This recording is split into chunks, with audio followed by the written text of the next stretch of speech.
USS Cyclops. The mysterious disappearance of a naval ship in March 1918, during the final, brutal year of World War I, one of the U.S. Navy's biggest ships, the USS Cyclops, was on its way to Baltimore. She was carrying 306 crew and passengers and a cargo absolutely vital to the war. But she never made it. The 19,360-ton vessel, a steel behemoth longer than a football field, just vanished. There was no SOS, not a single piece of wreckage, not one lifeboat ever found. It remains the single largest loss of life in U.S. naval history not involving combat. This is the story of how a ship can be there one moment and gone the next, swallowed whole by the sea, leaving behind a century of chilling questions and one of the greatest mysteries in maritime history. The Colossus of the Seas. To really get the scale of this, you have to understand the ship herself. The USS Cyclops wasn't just any old boat, she was a titan of her time. Launched in 1910, she was a special type of ship called a collier, designed for one critical purpose, to fuel the fleet. Back then, navies ran on coal, and ships like the Cyclops were the lifeblood of America's global naval power. They were floating fuel depots, keeping the battleships steaming across the world's oceans. She was immense, measuring nearly 550 feet long. To put that in perspective, she was actually longer than many of the battleships she was tasked to refuel. Her cavernous holds could carry around 8,000 tons of coal, which she'd transfer to other ships at sea using a complex system of cranes. She was a workhorse, a symbol of American industrial might. Before America entered World War I, the Cyclops served the fleet from the Baltic to the Caribbean. But with the war on, her role became more vital than ever. She was put under direct Navy command, her civilian crew sworn into the Naval Reserve, and her mission became totally focused on supporting the war. By early 1918, the Cyclops was an indispensable asset. The idea that a ship so large, a veritable island of steel, could just cease to exist was unthinkable. She was a giant, doing her job with methodical efficiency. But the sea doesn't care about the plans of men or the might of their machines. And for the Cyclops, her most important voyage would be her last. The final, fateful voyage. The story of the Cyclops' disappearance starts not in a storm, but in the warm waters off the coast of Brazil. In January 1918, the ship left Norfolk, Virginia, to deliver coal to Allied ships in Rio de Janeiro. It was a routine trip. She got there, dropped off her cargo, and geared up for the journey home. This time, though, her cargo would be different. Instead of coal, her holds were filled with something far denser and, as some later argued, much more dangerous, 10,800 tons of manganese ore. This metal was crucial for making steel for munitions, and the American war industry was desperate for it. Loaded down with this incredibly heavy material, the Cyclops was now carrying the very earth of Brazil back to the factories of Baltimore. But there were signs of trouble before she even left. The ship's commander, Lieutenant Commander George W. Worley, had reported that the starboard engine had a cracked cylinder and was out of commission. The ship, designed for 2 engines, would have to limp home on just one. This detail, buried in official reports, feels like a dark omen. A compromised ship, a dangerously heavy cargo, and a long voyage, the ingredients for disaster were coming together. On February 15, 1918, with 306 crew and passengers aboard, the Cyclops started her journey north.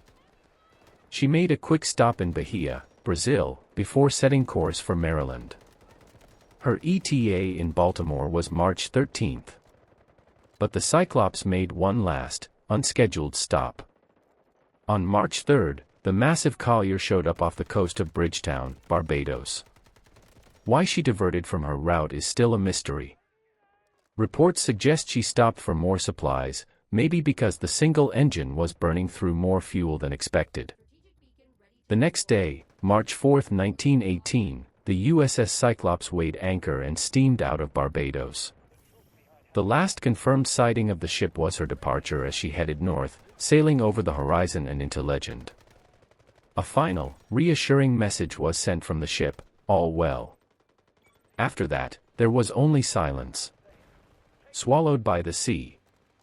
The trip from Barbados to Baltimore should have taken about 9 days. So when March 13th came and went with no sign of the Cyclops, there wasn't immediate panic. Naval travel wasn't as precise back then. Delays happened. But as the 14th passed, and then the 15th, a quiet worry began to spread from the naval yards in Baltimore to the Navy Department in Washington, D.C. Ships along the Cyclops' route were asked, had anyone seen the collier? Picked up a radio call. The answer from everyone was no. The silence was absolute. By the third week of March, worry had turned into real alarm. The U.S. Navy launched one of the biggest sea searches in its history.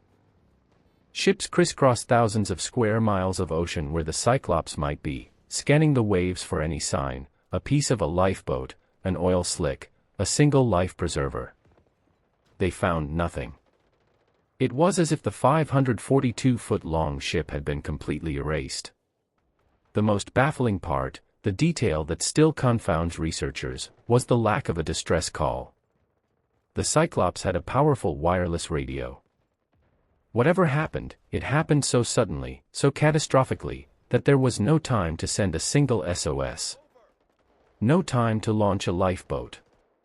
No time for the 306 souls on board to even process what was happening. A magazine at the time summed up the bizarre nature of it all. Usually a wooden bucket or a cork life preserver identified as belonging to a lost ship is picked up after a wreck, but not so with the Cyclops.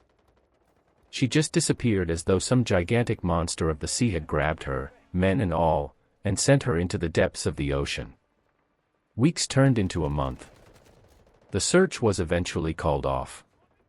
The Navy had to face a grim reality. One of its largest ships was gone, along with every single person on board. The USS Cyclops and her 306 crew and passengers were officially listed as lost at sea. It was, and still is, the greatest non-combat loss of life in U.S. Navy history. When President Woodrow Wilson was asked about it, he could only say, "Only God and the sea know what happened to the great ship." The ship was gone, but the search for answers was just beginning. The official search might have failed, but it kicked off over a century of speculation, investigation, and myth-making. The theories range from the logical to the downright bizarre. Before we get into the storms, the structural flaws, the wartime enemies, and the legends, if you find yourself drawn to the great unsolved enigmas of history, consider liking this video and subscribing to our channel. Your support helps us keep exploring these forgotten stories. Now, let's investigate what could have happened to the USS Cyclops. The search for answers, unraveling the theories. With no wreck and no witnesses, the disappearance of the Cyclops became a blank canvas. The official Naval Board of Inquiry was left with little more than theories. Over the last century, they've been debated and debunked, but they mostly fall into 5 categories. An act of God, a perfect storm. The simplest explanation is often the right one. Did the Cyclops just sail into a monster storm? The area is known for sudden, violent squalls and even the occasional rogue wave, a massive wall of water that can appear out of nowhere. The idea is that the combination of her heavy load, her one working engine, and a powerful storm simply overwhelmed her. A rogue wave could have rolled her over in an instant. That would explain the lack of a distress call. But there are problems with this theory. Naval weather records from March 1918 didn't show any single storm along her path that was big enough to guarantee sinking a ship of that size. The ship's last message even reported fair weather. And even in a violent sinking, it's incredibly rare for absolutely nothing to surface. A ship that big has thousands of things that float. The complete lack of any wreckage makes the simple storm theory tough to swallow. Structural failure, a fatal flaw. This is probably the most compelling scientific theory. It focuses on a deadly combination, the ship's design, her known mechanical problems, and that dense cargo. Remember, the Cyclops was loaded with manganese ore, which is much denser than the coal she was designed for. Some experts believe the ore could have shifted suddenly in rough seas, causing the ship to list uncontrollably and capsize. Another possibility is catastrophic structural failure. The ship already had that cracked engine cylinder. And here's a key detail: one theory suggests the heavy manganese ore was loaded unevenly, putting immense stress on the middle of the ship. In rough seas, that stress could have caused the Cyclops to literally snap in two, plunging to the bottom in seconds. What really backs this up is the chilling fate of her sister ships. Two of them, the USS Proteus and the USS Nereus, also vanished without a trace in the North Atlantic during World War II. They, too, were carrying heavy loads of metallic ore. This eerie pattern points to a fundamental design flaw in all the ships of this class, a vulnerability that made them ticking time bombs under the right conditions. Act of war, a silent predator. The Cyclops vanished in the middle of a world war, so the most obvious suspect was a German U-boat. Sinking a ship carrying vital war materials would have been a major victory. The Navy took this very seriously. A message in a bottle even washed ashore claiming the ship had been captured, but it was later dismissed as a hoax. But the evidence just isn't there. After the war, captured German naval records were checked. There were no reports of any U-boat attacks in that area at that time. No German commander ever claimed credit for sinking such a massive American ship, and that's an accomplishment they would have been proud to report. Besides, a torpedo strike is violent. It almost always leaves a trail of debris and gives the crew a few moments to send an SOS. The total silence doesn't fit. The human element, mutiny or sabotage. This theory shifts from the mechanical to the personal, focusing on the ship's controversial captain, George W. Worley. By many accounts, Worley was not a popular leader. He was described as eccentric and tyrannical, once seen walking the bridge in a long coat and a bowler hat. There were reports of constant conflict on board. Some even claimed he had pro-German sympathies, as he was born in Germany before immigrating to the U.S. This has led to some dark theories. Did the crew mutiny? Or, more sinisterly, did Worley himself sabotage the ship or hand it over to the enemy? The American consul in Rio de Janeiro, who apparently couldn't stand Worley, even filed a report suggesting the captain was a traitor. While the Navy looked into these claims, they never found any real evidence. It's a dramatic story, but these theories of mutiny and betrayal are pure speculation. The legend, the Bermuda Triangle. Of course, you can't talk about the USS Cyclops without mentioning its most famous explanation, the Bermuda Triangle. The ship's route took it straight through this legendary patch of the Atlantic. The Cyclops is often called the jewel in the crown of the Bermuda Triangle, its story forming a cornerstone of the myth. The fact that its two sister ships also vanished in the same general region of the Atlantic only fuels the supernatural speculation. For decades, sensational books and documentaries have pointed to the Cyclops as proof of strange forces at work, magnetic anomalies, portals to other dimensions, even alien abduction. While this has certainly made the story famous, it's not taken seriously by naval investigators or maritime historians. The Bermuda Triangle is largely a media invention. The area is a heavily trafficked shipping lane prone to bad weather. Statistically, the number of disappearances isn't abnormally high. For serious researchers, the triangle is a distraction from more plausible explanations. But its legend is now forever tied to the story of the Cyclops. The souls on board. With all this talk of storms and steel, it's easy to forget the most important part, the people. 306 individuals were on that ship, sailors, officers, and passengers, each with a family and a future that was stolen from them. One of the most powerful accounts comes from a man who, by a twist of fate, wasn't on that final voyage. Officer Conrad A. Nervig was transferred off the Cyclops just before it left Brazil. Years later, he wrote about his time on the ship, confirming the reports of Captain Worley's strange behavior and the low morale of the crew. His story is that of a survivor, a man who stepped off a ghost ship, forever haunted by the fate of the shipmates he left behind. The loss was devastating for the families who waited for news that never came. Men like Seaman Thomas Lee from West Baltimore and Dr. Bert Asper from Shepherd Pratt were suddenly gone, leaving holes in their communities. One of the most heartbreaking stories is that of a young crewman named Hamilton Thompson Beggs. After learning his son was lost, his father reportedly walked into a military recruiting office, wanting to enlist and take his son's place in the war effort. These weren't just numbers on a list, they were sons, husbands, and fathers. The mystery of the Cyclops isn't just about a lost ship, it's about lost lives. A century of silence in the modern search. Over 100 years have passed, and the USS Cyclops is still out there, somewhere. She's become a legend, like the famous ghost ship Mary Celeste. But at least the Mary Celeste was found adrift. The Cyclops left behind nothing.